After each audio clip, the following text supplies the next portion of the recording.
All right. So welcome to everyone who's coming in here today. All the 200 people that registered who received the video as well. Thank you for supporting us.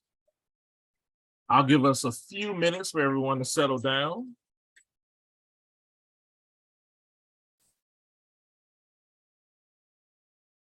Good morning, good morning, good morning. Good morning.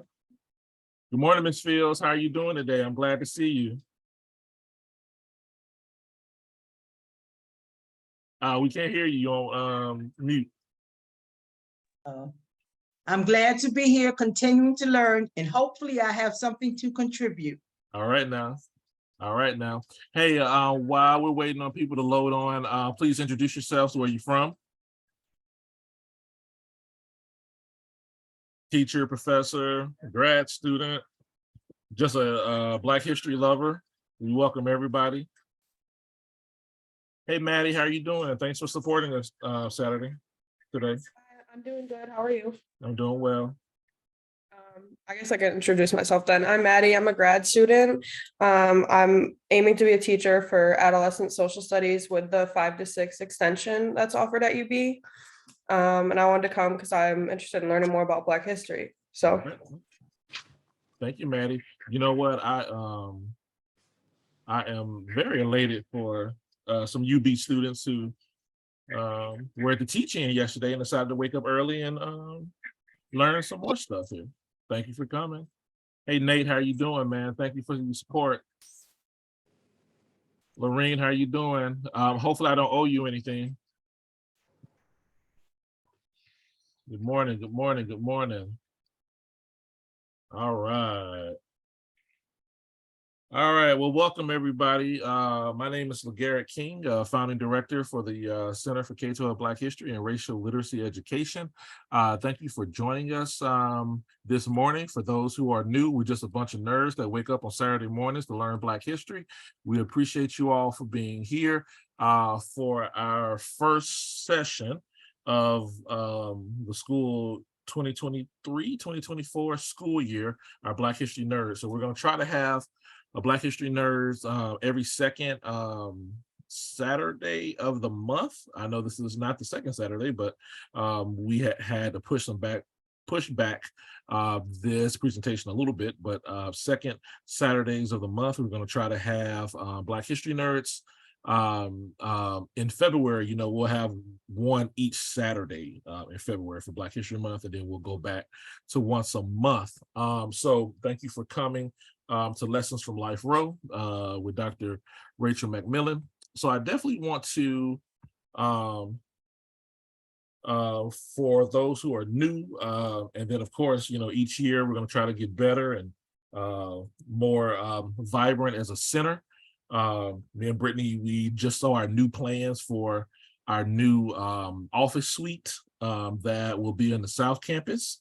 So we're very excited about that, although we're not going to move there to 2025. All right. So, but it's going to be brand new and all this good stuff. So here's the center here. It's myself, assistant directors Christina King and Brittany Jones, and then our graduate fellows and our undergraduate fellow, Greg Simmons, Donovan James, Richard Williams, Daphne Bibb, and Montana. Hopefully Montana's on the call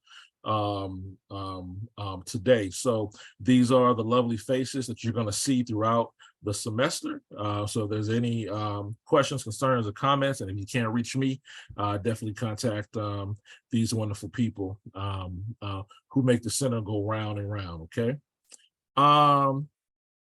This fall, we have several different events going on. As you can see, there are 3 Black History Nerd sessions.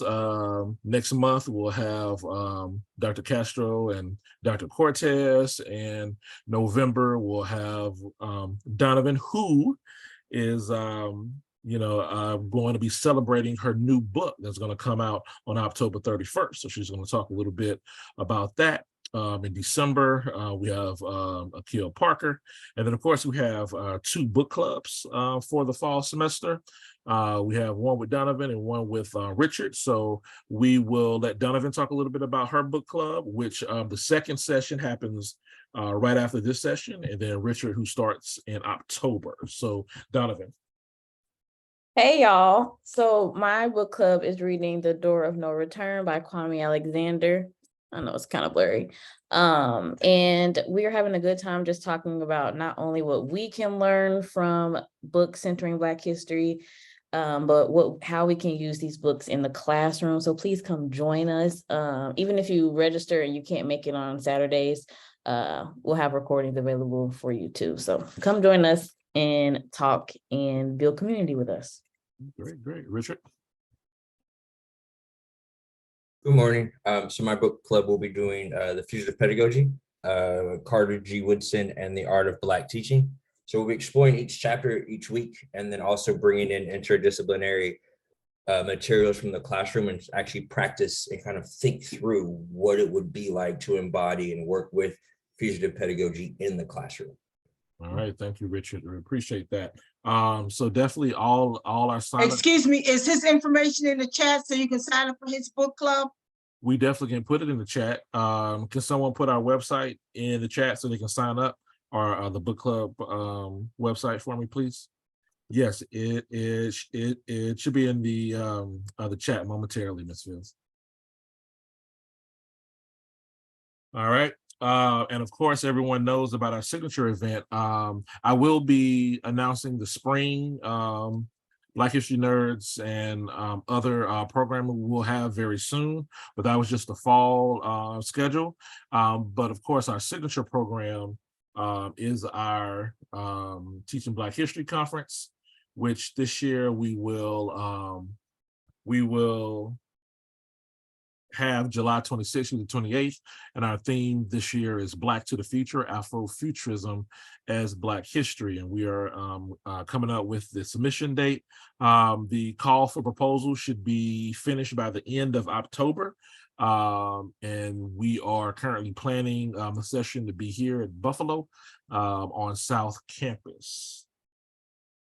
So a few resources as we prepare to hear Dr. McMillian's talk this morning.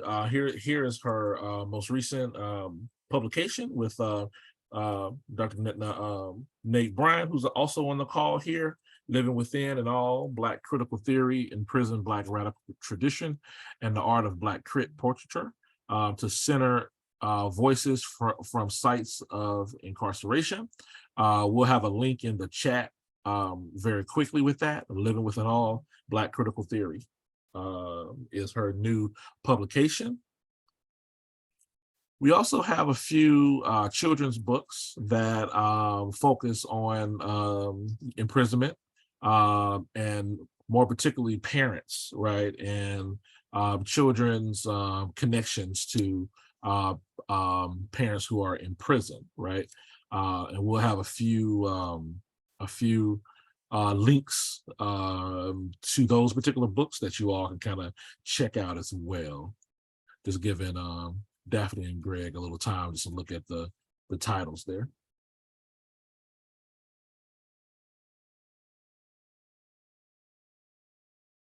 All right. Also from Harvard Law Review, this is a history of abolition and reparations, right, by Patrice Cullors, who was or is one of the founders of Black Lives Matter. And she talks on a historical context of abolition. So, you know, for those who are interested in the history about abolition and reparations, here's a really good resource for you.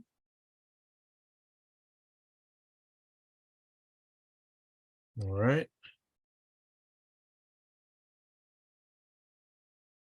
And two books. Of course, everyone knows the new Jim Crow, Mass Incarceration in the Age of Colorblindness, and they called me 299-359, Poetry by Incarcerated Youth. Okay, all right. These are some resources that you all can definitely include in your libraries, you know, at home for you to learn a little bit more. All right. So you should see those links in the chat momentarily for you all to kind of explore. All right.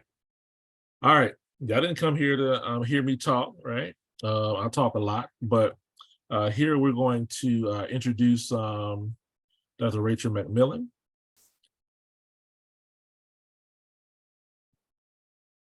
Who is a curriculum theorist and educational researcher who works broadly explores two intersectional avenues, Black education and critical prison studies. More specifically, through counter storytelling, she focuses on the schooling and educational experiences of Black people who were wrongfully incarcerated as children and slash youth, and Black liberatory education and curriculum that occurs within the spaces of confinement and exclusion.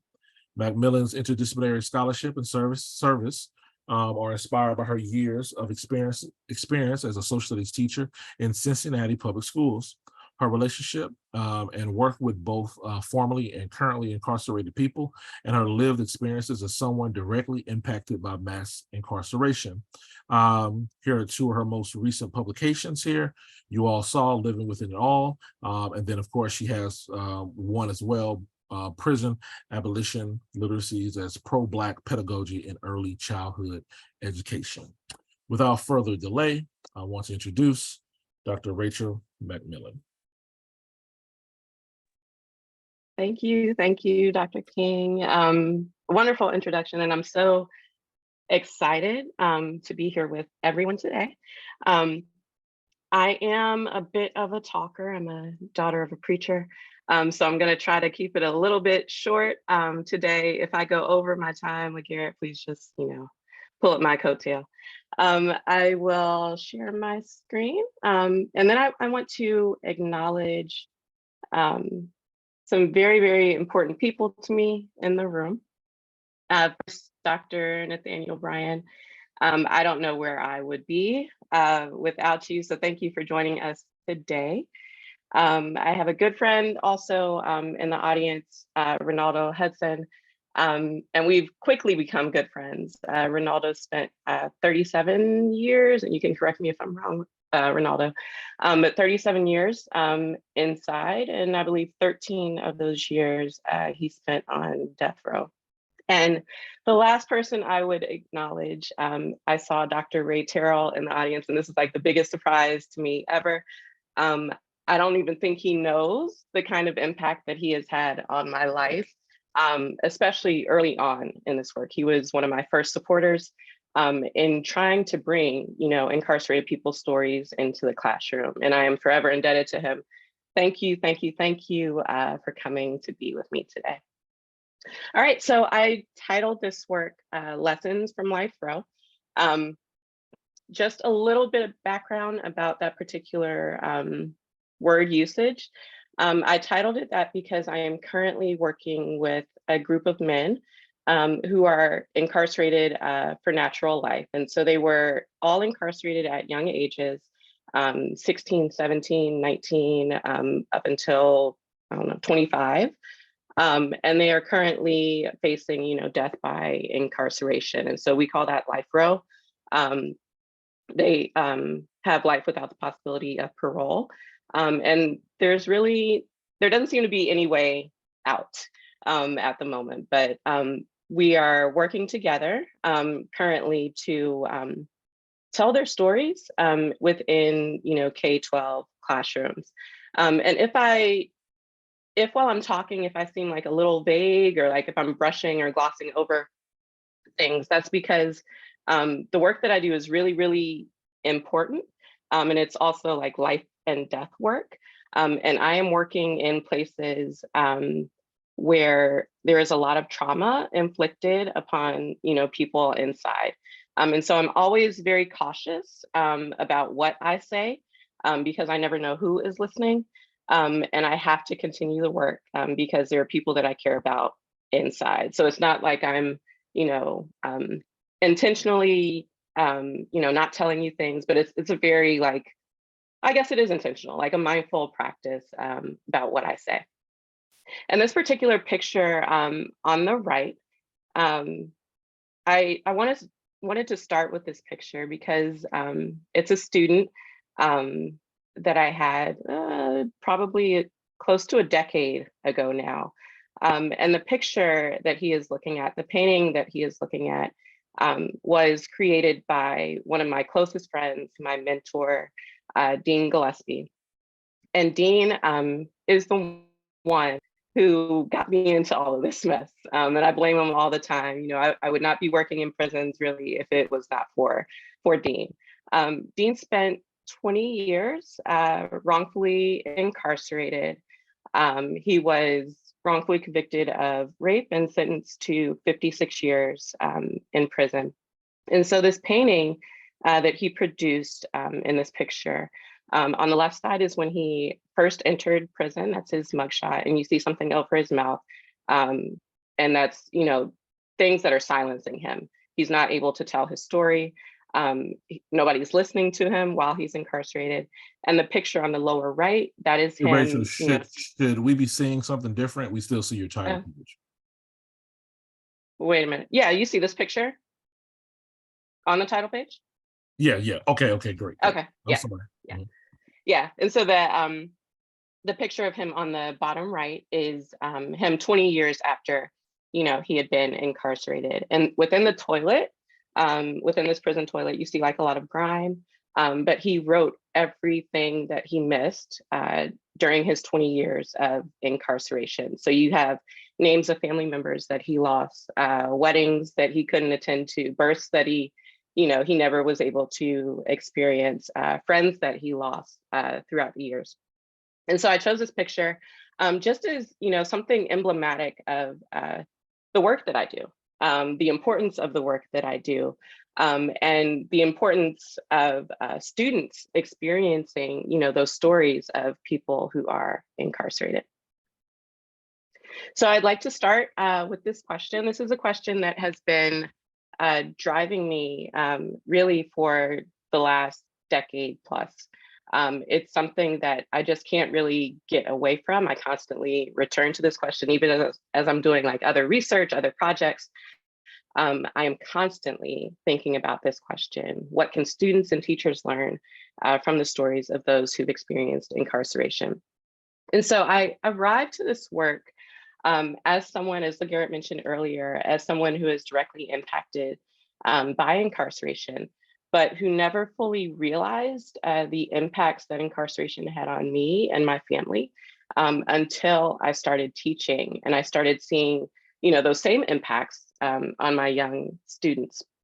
Incarceration growing up for me was not something that we talked about in our families. It's not something, certainly not something that we talked about at school unless it was, you know, around jokes or, you know, anything like that. There was a lot of hidden stuff within my family, you know, a lot of shame, you know, with people who were incarcerated. And it's something that I'm still, you know, as a fully grown adult, it's something that I'm still, you know, wrestling with and struggling with, and able to, you know, tell my story about someone who's, you know, had family members who experienced incarceration. And so when I first started teaching, I was teaching social studies at a high school. And I taught everything from Black history to modern history, AP psychology, American government.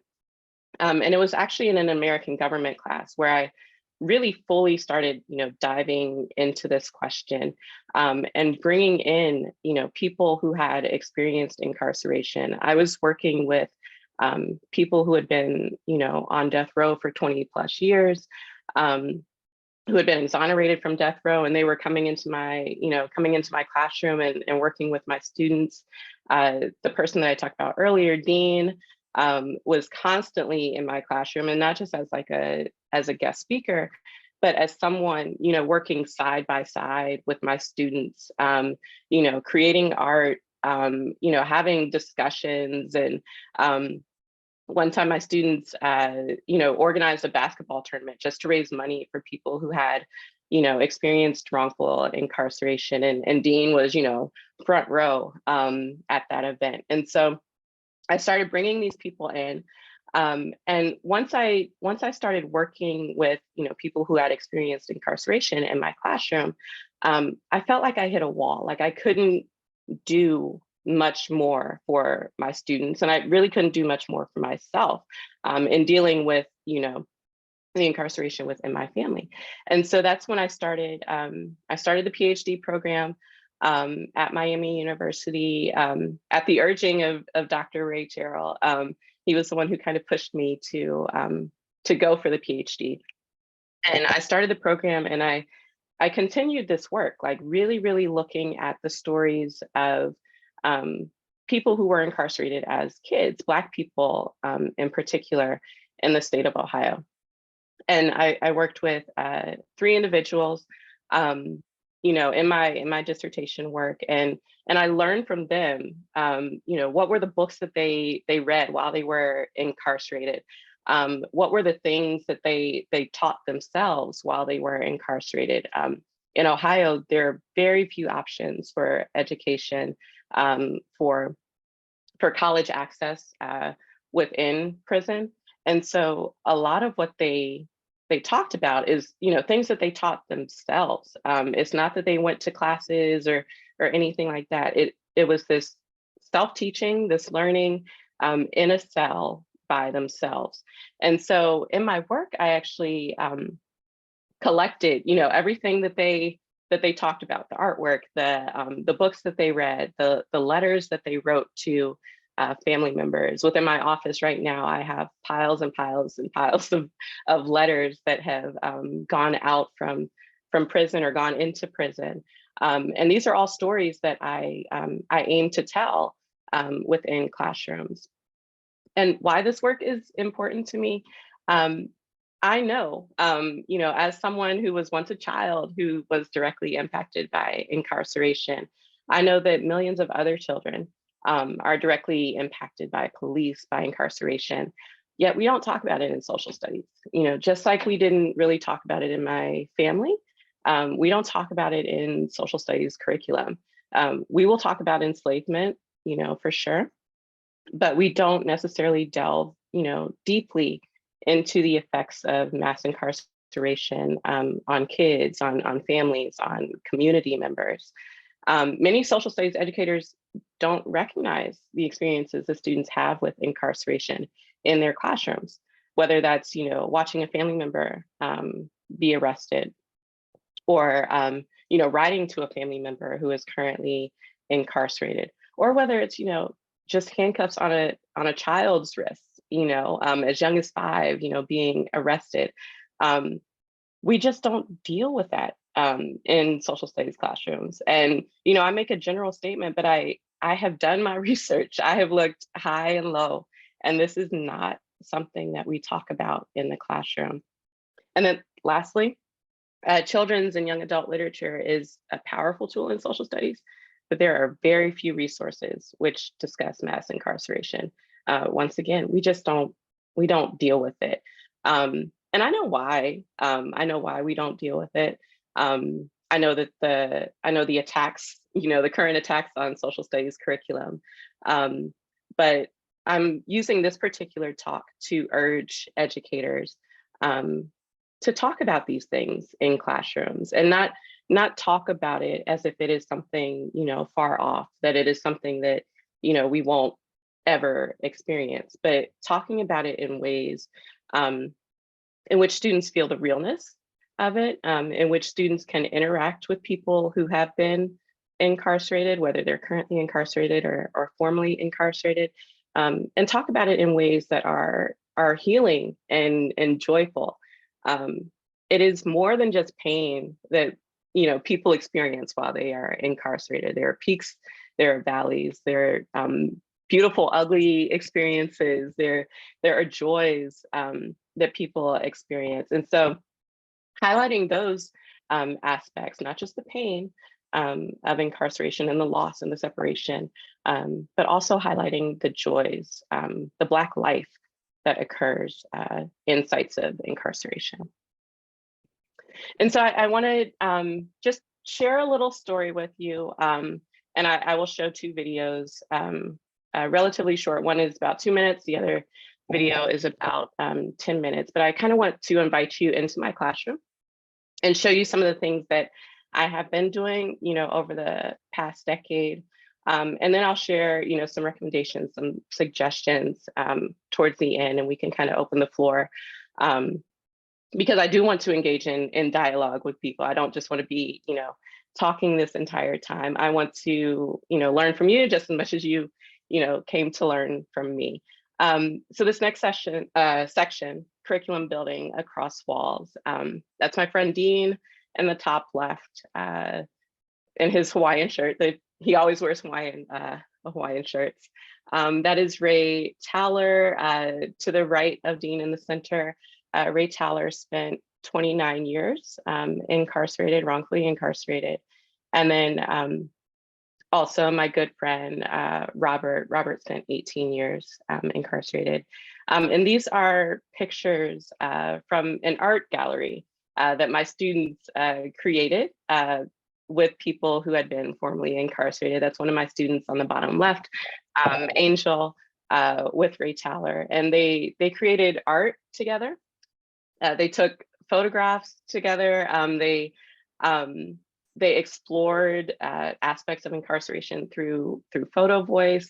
And then the people who had been formerly incarcerated, they brought all of their art that they had created while in prison. And we put that on display and invited the community to come in and be with us and talk about, these very, very hard issues with my students.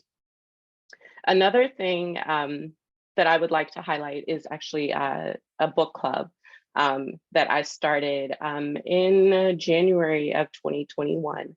And I'm gonna just, start with these quotes. The first is from George Jackson, in which he says, "Capture imprisonment is the closest to being dead that one is likely to experience in this life." And the second question, quote, is from Christina Sharp. "How do we attend to physical, social, and figurative death, and also to the largeness that is Black life? Black life insisted from death." So like I mentioned earlier, I am in constant pursuit of highlighting those stories of Black life that occur, even in sites of social death, that occur in these places of confinement. Black life insisted from death. And so this book club, I actually started with someone who is currently incarcerated on death row. He was originally scheduled to be executed November 16th of this year. And the governor recently changed the date to January of 2027. He has been on death row for the last 30 years, been in solitary confinement for the last 30 years. And so I want to highlight this particular story to show the possibilities of working with people who are incarcerated within K-12 classrooms. And so I'm going to show a little news clipping from my students and myself, and his name is Keith. And then I'm also going to invite you into my classroom. It was back in probably like April of 2021. So I'll show you my students interacting with Keith. Now, Garrett, if you could just let me know if you can hear it in the chat. Fighting his Yes, charges while working to enlighten teens. New at noon, WCPO 9 News reporter Lucy May shows us how the founder of a book club at Aiken High School has students considering a whole new chapter of their lives. Mr. Keith is like a really intelligent man. Him being self-taught really made me think that no matter what situation you're in, you can really just educate yourself, and that's one way to move forward in a situation. Janiyah Chin and Leonard Dangerfield are students in MU Teach, a Miami University program at Aiken High School. They met Keith Lamar as part of a book club that he and their teacher, Rachel McMillian, started last year. I thought this would be a good way to kind of shift their thinking. Because Lamar is on death row. I asked him, what does it mean to live within all of it, and how do we do that? And he told us, he was like, you just do. Black joy and all those things like that is like something that's really powerful in the midst of suffering and all the things that our community goes through. So his insight on that was really powerful to us. The kids were facing a lot during the pandemic, a lot of frustrations with online learning, and with grades, not meeting expectations and teachers not caring, but Keith was always there to motivate them. Lamar says that's intentional. One of the things that's unavoidable when you are navigating through these systems of oppression is that it affects your morale. You are or find yourself being discouraged a lot. Students say Lamar's positivity inspires them. I want to be like that. I want to be able to, even through the bad thing that's going on, I want to be able to speak positively to others, McMillian says she hopes the book club will inspire teachers too. There's a lot going on right now in Cincinnati in terms of violence among, our youth, and that's really all I would have to tell teachers is don't throw our kids away. Lucy May, WCPO 9 News. Lamar says he's innocent of the charges that landed him on death row. You can learn more about his case in Lucy's story online on WCPO.com. Okay, so I would just ask you to consider this question. How do we live within it all? As you watch my students interact with Keith.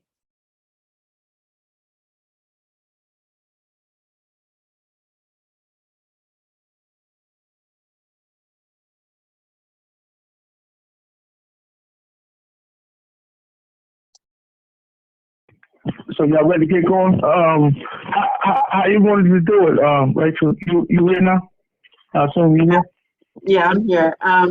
We can. So we only read up to page 1. This call is originating from an Ohio correctional facility and may be recorded and monitored. We only read up to page 21, but some of the students already That's cool. did their assignment. So they have some 6-word memoirs. They have quotes that they pulled out. So I'm just going to kind of freestyle today. If you guys want to share your 6-word memoir, if you want to just sit and listen to Keith and talk about this stuff, if you want to ask questions, we can do that. Eddie, you're like staring intently.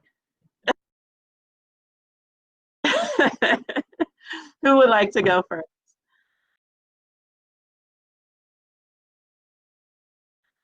Can I go ahead, sweetie? Okay. Tell me what page. Page 11. Okay. At the bottom it says that this is your country, that this is your body, this is your world, that this is your body, and you must find some way to live within it all. And the question that I put in my assignment was, how do we live within it all? And I wanted to ask you that. Oh, so I'm sorry. Yeah, y'all got a paperback book, right? Oh, Yeah, I got the hardback. So. Yeah, hardbacks. Oh, y'all got the hardback? Uh-huh. Let me see. Oh, okay, that's good. Y'all got the hardback then, because that's what I got. Okay, you said it's the last paragraph on page 11? Yes, it says the last sentence, and it carries on into page 12. What I told you is what your grandparents right there? Mm-hmm. Tried to tell me that this is your country, okay, that this is your world, that this is your body, and you must find some way to live within all of it. I tell you now that the question of how one should live within the black body, within the country lost in the dream, is the question of my life. And the pursuit of this question I have found ultimately answers itself. And now what was your question? How do we live within all of it? Oh yeah, that's a good question. I think that's something that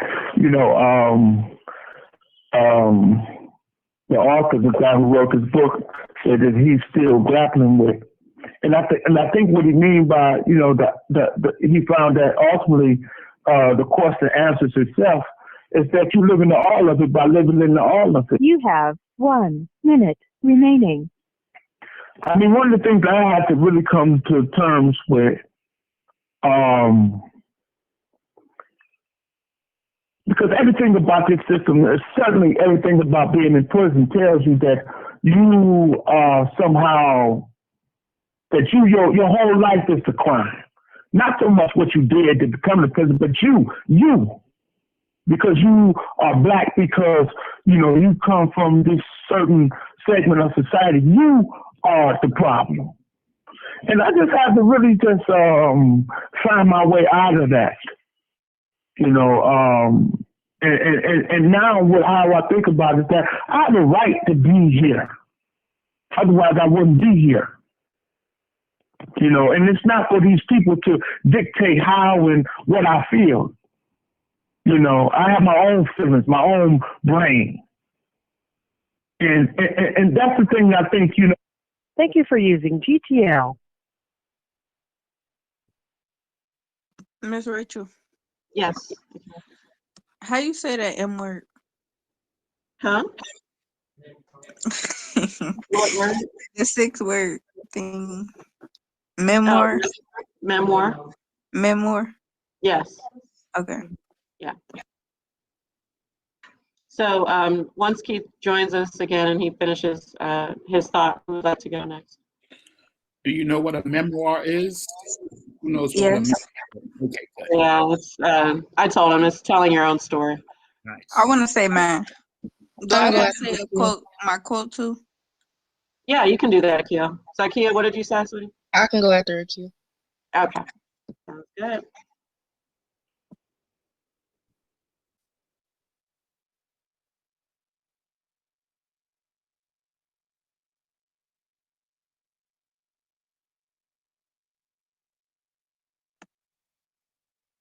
Edward, Yeah, would you share your quote, the quote? yeah, I'll do it. I'll do it. Okay, he can say the GTL. quote because I think we put the same quote, and I'll just say my memoir. Okay, that sounds good. What's that? We were just I'm back, deciding. everybody. Yeah, we were just talking about who was going next. So Keith, you can go ahead and finish. No, what I was going to say is that, you know, as you all know, I'm in solitary confinement. And, you know, the people who run this place, the people who you know, presided over slavery and that whole system, the people that's being spoken about in this book, they have took it upon themselves to make themselves the king of the world. And they have defined our reality for us. And so they tell me, you know, I'm in solitary confinement, and they tell me that this is a place of punishment. But I'm not tied down to a gurney, you know, and they're not, you know, tied to a post, and they're not whipping me. They expect me to punish. This call is originating from an Ohio correctional facility and may be recorded and monitored. They expect me. They're not here punishing me. They expect me to do that. They expect me to do their job because they don't want to give up their humanity. And so, you know, back in the day, they said when somebody said they're going to, you know, kick your butt, you say your response is supposed to be, you got to, you know, to get something, you got to bring some. You got to put some skin in the game. I'm not going to punish myself. You see, it's just, this whole thing is just really just a matter of figuring it out. You know, figuring, you know, it out. You know, you can lose your life on this planet. And not just from a clueless, mindless racist. You can lose your life. You know, a toothpick can kill you. A piece of gum can kill you. We fragile beings. Well, the body that we in is fragile. So, you know, you just have to come to terms with all these things. And it takes time, and it takes a lot of reading, a lot of thought. You know what I mean? But take my word for you. You're the only one who can define your reality. Nobody can do that for you. And I'm not trying to change the world. You know, I'm trying to find out who I am and be myself. I'm not trying to overthrow the system. Because it's just too many of these, idiots in the world. These ignorant people in the world. It's too many of them.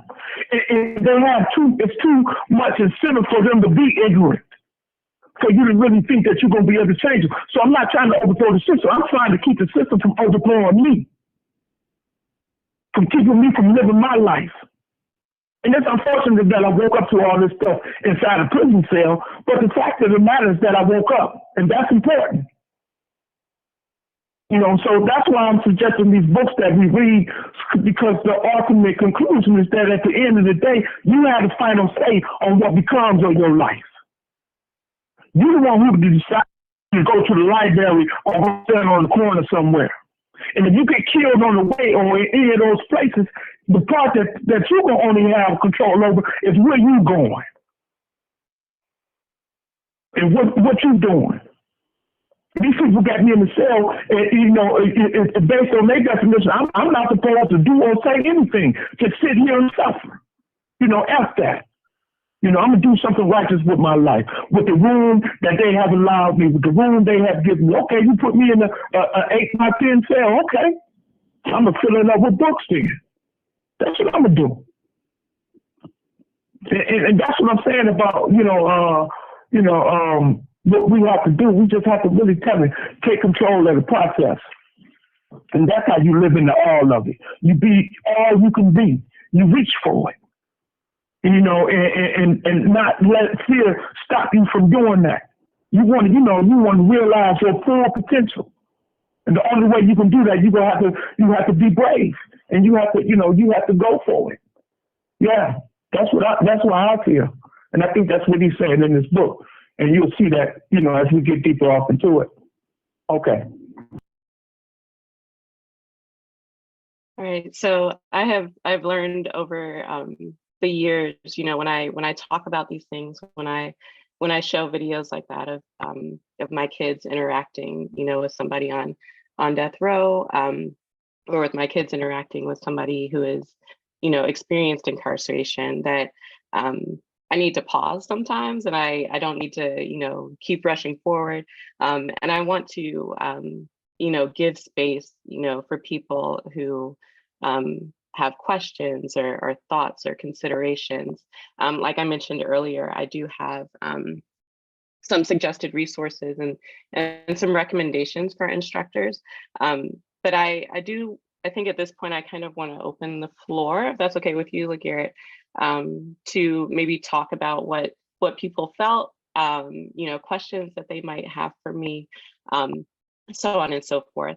And I want to leave you with this question that Miriam Kava asked, and it's something that I deal with a lot of questions, but this is one that I keep forefront, and I think that it's something that we should all, as educators, as teachers, as social studies teachers, as community members, engage and wrestle with this question. What can we imagine for ourselves and the world?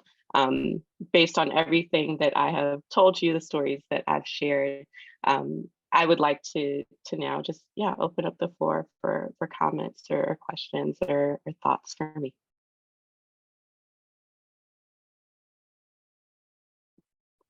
Can we take the PowerPoint down so we can see the grid here, see everybody?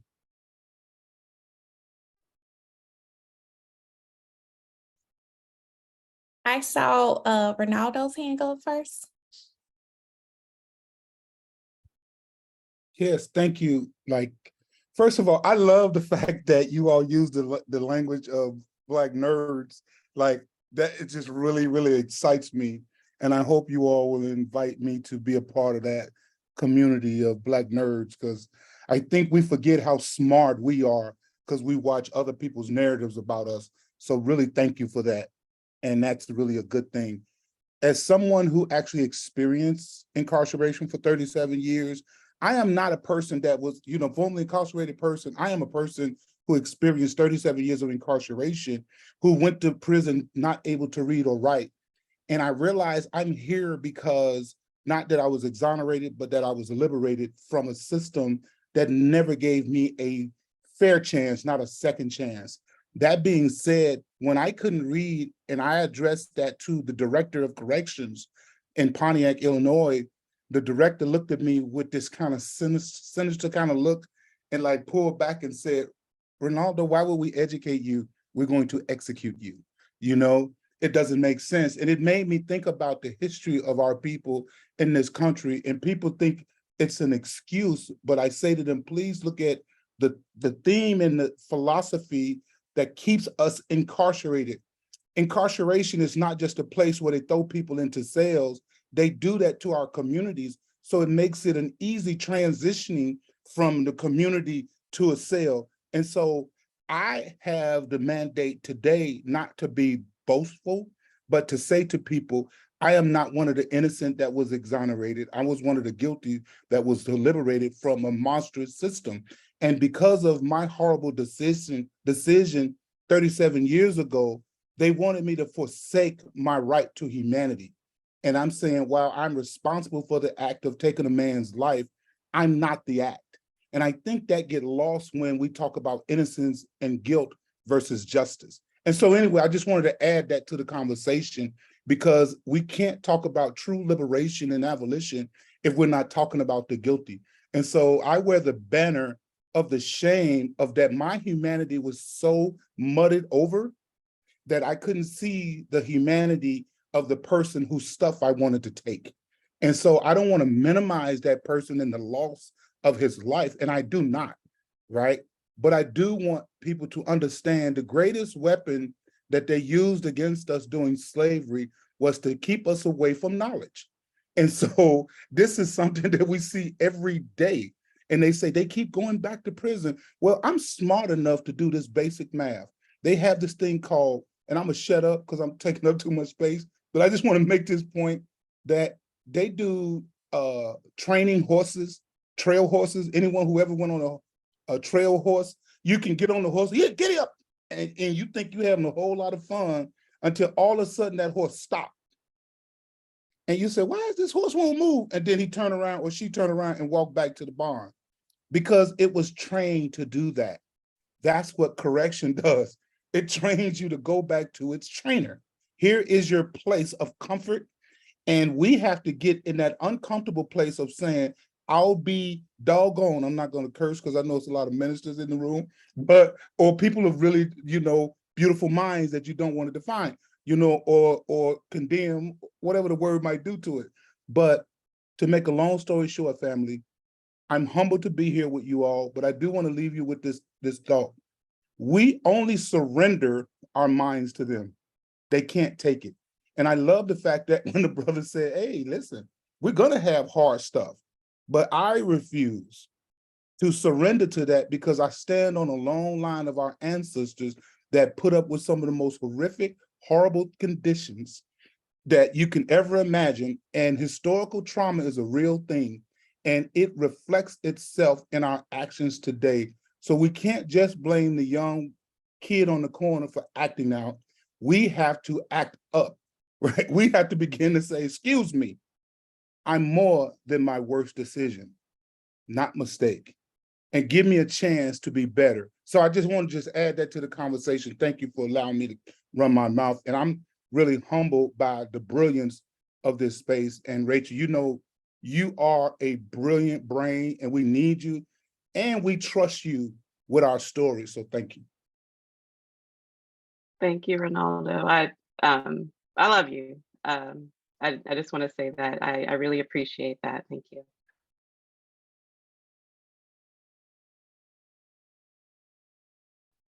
Miss Barbara? I don't know who had their, yeah, go ahead. Barbara Ann, Ronaldo, you didn't take up our time. You expanded our knowledge, and I appreciate everything you said. I only know of one person who's ever been in prison, and I was a member of a church, and the church rallied around him because he was falsely accused because he wouldn't tell on someone else.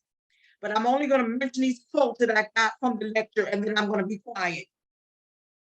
It said, you are the problem, you are the crime. We are not the problem, and we are not the crime.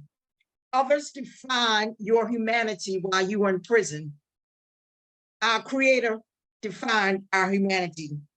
You're the only one who can define your reality, and that is so true. And once our people realize that we are the only ones who can define our reality. It doesn't matter where you wake up, but that you wake up. It doesn't matter where you wake up, but that you do wake up. And if we can get that across to the youth, even people my age who still look down on people who've been incarcerated, whether they committed a crime or not, we need to wake up and embrace each other, because we all came from the same reality, from slavery, being indoctrinated, which led us into this system, which is a continuation of slavery.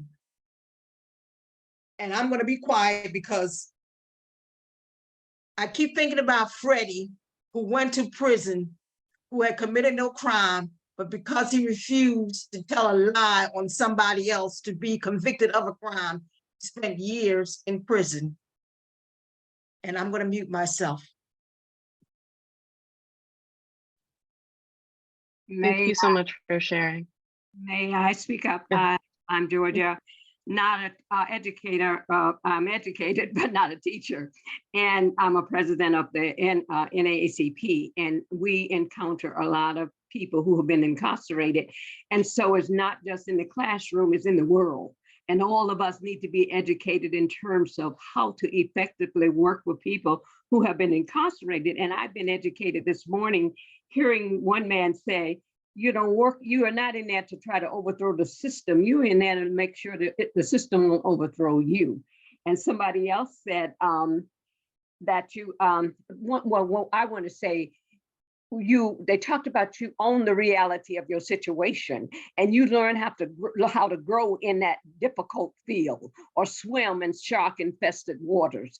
And so it is so powerful to me to hear them say things of that nature, because you're confined in the system, but you don't have to let them confine your mind. And that is not easy. I was with the inmate yesterday. He had been incarcerated for 16 years and he's dealing with re-entry. Because the system do not stop punishing people who've been incarcerated.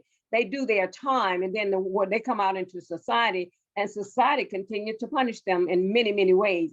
And some of us, the villagers, need to know how to work with this and to try to help people understand that when you've done your time, you've done your time. You don't need to come back out into society and be punished all over again. So all of us need to hear from inmates. And I did a panel with some who shared with us to educate us on how to be effective in terms of doing this. Because if you've never been incarcerated, you will never fully understand the impact of that. But you can learn how to work with that. So like the young man said, you're not taking up my time. I'm learning and growing. And so I think it's going to enhance all of us our ability to work more effectively if we learn and grow along with the system, because we might not ever change this crazy system, but we can learn how to grow in it.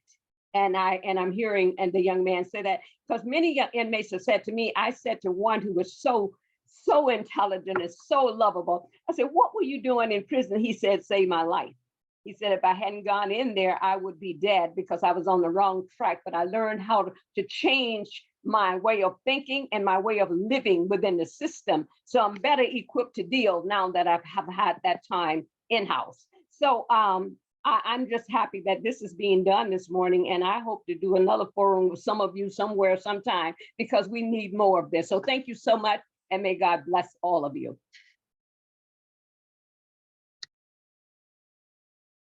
Thank you so much. I did see a question from Stephanie in the chat, just wanting to know if I did any work with women. And yes, I have done work with women who are incarcerated, and I work mainly with formerly incarcerated women, you know, as well. But I find myself pulled more in the direction of like my brothers. Those are the connections that are being made. I have a whole crew of you know, of my brothers, as I said, who rally around me, who protect me, who guide me, who mentor me in this walk. check me at times, for my language, or how I am approaching certain situations. Even Ronaldo checked me a little bit earlier. I'm not highlighting, necessarily the cases of innocence. I do need to make that clear. Like I have a position where I believe that all incarceration is quote unquote wrongful. And so I don't necessarily want to elevate, people who proclaim innocence over people who identify as, being guilty of doing something. I'm never doing that. I care about people inside. So, sorry. Yeah, I care about people inside. And so, yeah, I do work with women, but I find myself pulled more in the direction of my brothers, as I said, yes. Are there any other questions or thoughts, comments?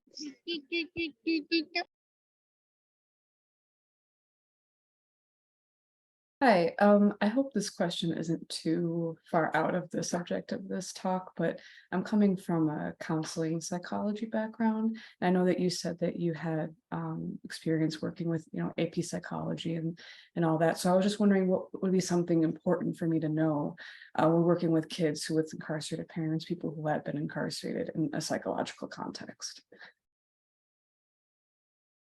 Oh, that's such a good question. I think that as an AP psychology teacher, what was often ignored was Black psychology in the classroom. We don't talk about it. My dad always jokes. My dad's from Southside Chicago. He's like, there weren't any psychologists in the hood, and so that's something that that we need to do better at. I think that the kids who have experienced such trauma do need, they need places of healing within the classroom, within the community, and that can be led by somebody who has a counseling background or who is a psychologist. But it can also be led, by a teacher or a community member, somebody who's experienced incarceration. What I have learned over the years is that people just need somebody to listen to them. I don't go into these situations analyzing and trying to educate others or trying to say like, okay, this is what they're suffering from, or all that kind of stuff. I go into these places with a heart and to listen. Just to sit at their feet and let them, talk to me. And it's the same with kids who have experienced incarceration and kids who have seen, somebody be incarcerated. I'm just there to listen and love on them. And so I don't know if I have like a necessary or like an adequate answer, I guess, about how to infuse, psychology within this work. But I do think it's necessary, and it's something that we should certainly explore in the future. So thank you. That was great. Thank you so much.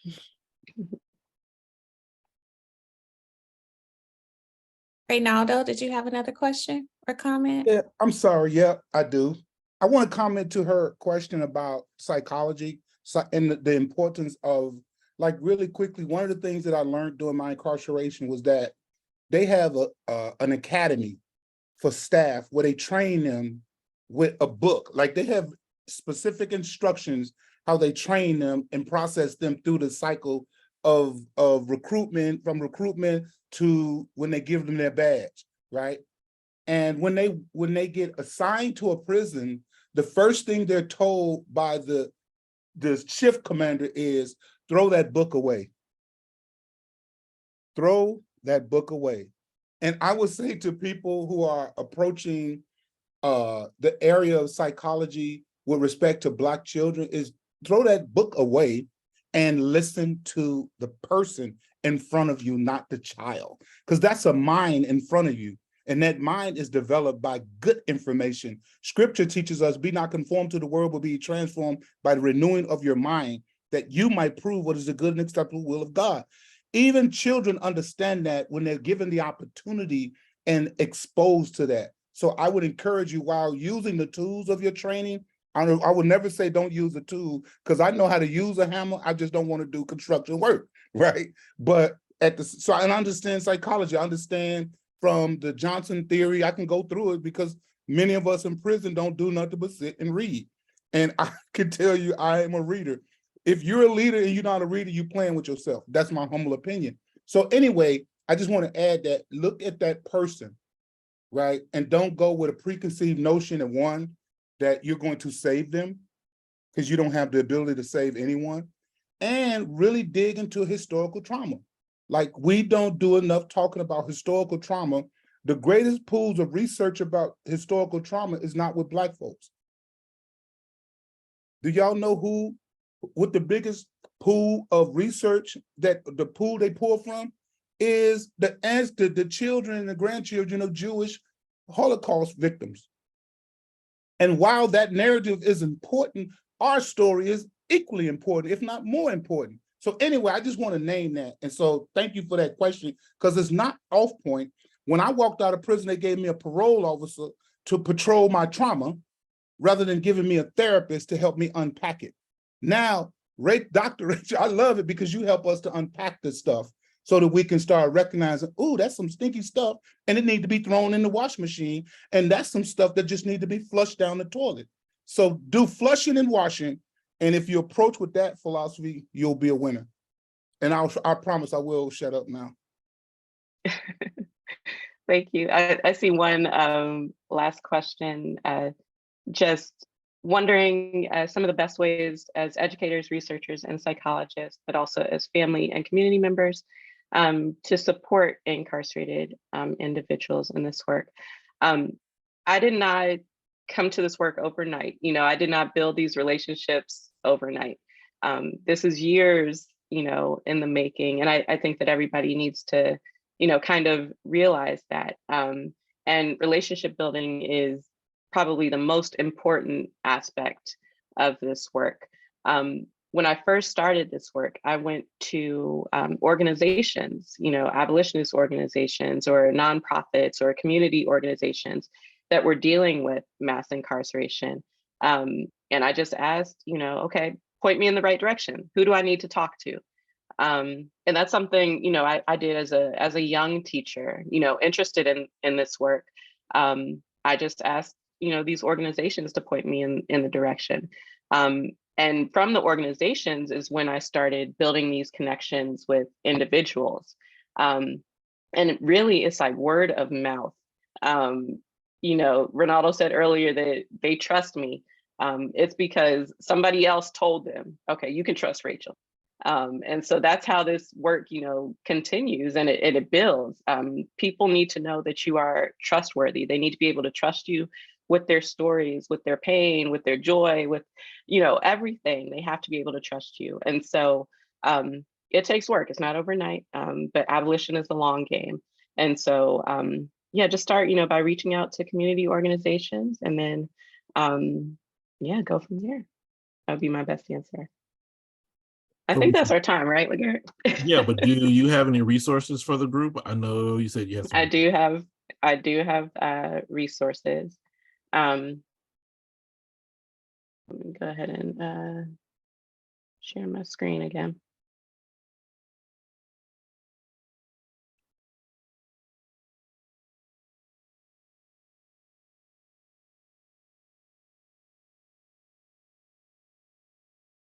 All right, so I'm just gonna skip to some of the early childhood and elementary resources.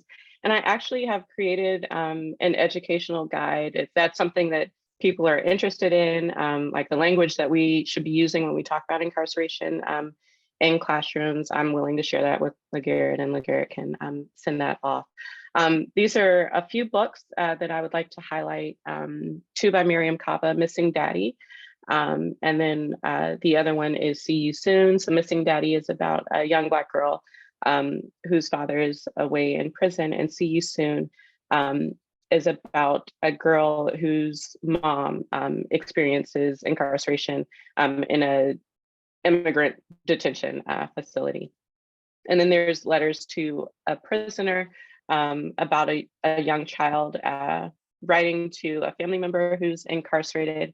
One thing that I do want to say, like, as I was doing research and doing this work, I found that the Black Panthers taught children as young as 4 and 5 years old how to write and read by writing to people who were incarcerated.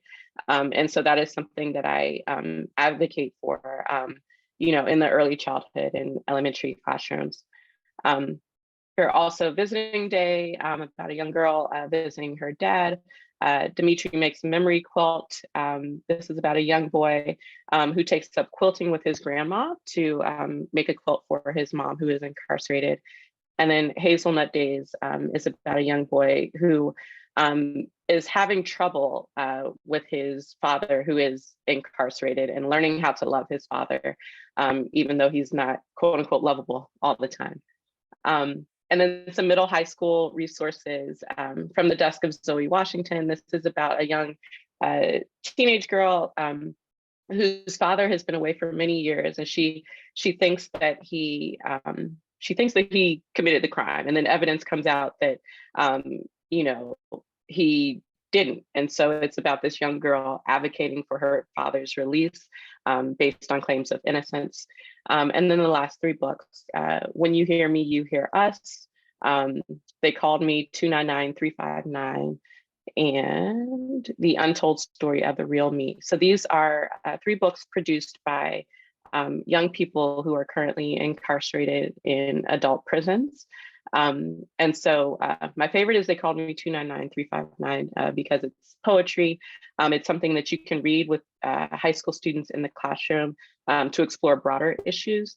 But then When You Hear Me, You Hear Us, and the last book, those are also like very, very good books of stories of young people who are incarcerated. So those are my suggested resources, just a few. Like I said, I have a whole educational guide if that is something that people in the audience are interested in, I can share. Yes, please share that with me, and then I can put it in our email. Hey, y'all, let's give Rachel a round of applause and thank you, you know, for coming here and working shop here this morning. You know, we, you know, celebrate our people, we celebrate our work, and, you know, within, you know, deep thought, deep joy, intellectual, you know, activism and everything like that. I really appreciate you for coming on a Saturday morning. And of course, you know, I appreciate everyone who gives up a little bit of their Saturday to come and nerd out with us and everything like that and stuff. So Donovan, in about 20 minutes, we'll start her second session of her, you know, book club. Rachel, there's some, you know, love in the chat and everything like that. So, you know, get your love from our people and everything like that. I will, you know, send you the chat transcript so you can kind of read through it at your leisure. Hopefully we put all the resources in the chat for everyone as well. I'll go through them as well and put them in the email. Or so I hope everyone's doing pretty good. We're good. All right. Second Saturday in October, we have another session. So of course, I'm looking forward to seeing everyone in a few weeks. If there's nothing else, y'all enjoy your Saturday. I'll stay on a little bit if anybody want to chat with me.